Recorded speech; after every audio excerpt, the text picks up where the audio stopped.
在地新闻继续来看高雄的警方军装卖毒的集团3个月，假扮做农民甲工人来掠这个药头，这个药头是请赛地要来夺命，这哪有可能走有路咧？慌张起来咯！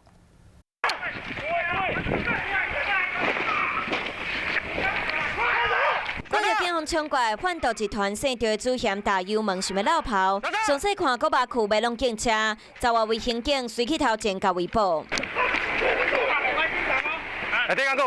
这物件险掠嫌犯的事件发生伫高雄仁武，当时警方假作药卡要掠人，嫌犯有青分人我紧打油门想要绕跑，结果车弄到树啊，搁甲威廉嘛弄倒，将车随甲路挡掉咧，所以才会弄到。看到警方已经过来要盘查哈，那就因为前面没路就往旁边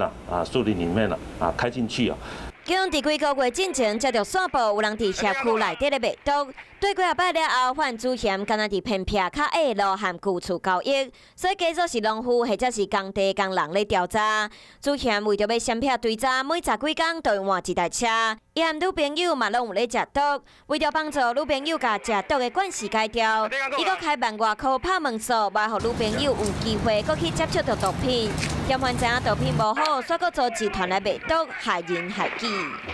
Hello， 大家好，我是品轩。想要跟我一起品味生活中的大小事吗？一定要赶快打开华视的 YouTube 频道，按赞订阅，并且开启小铃铛哦。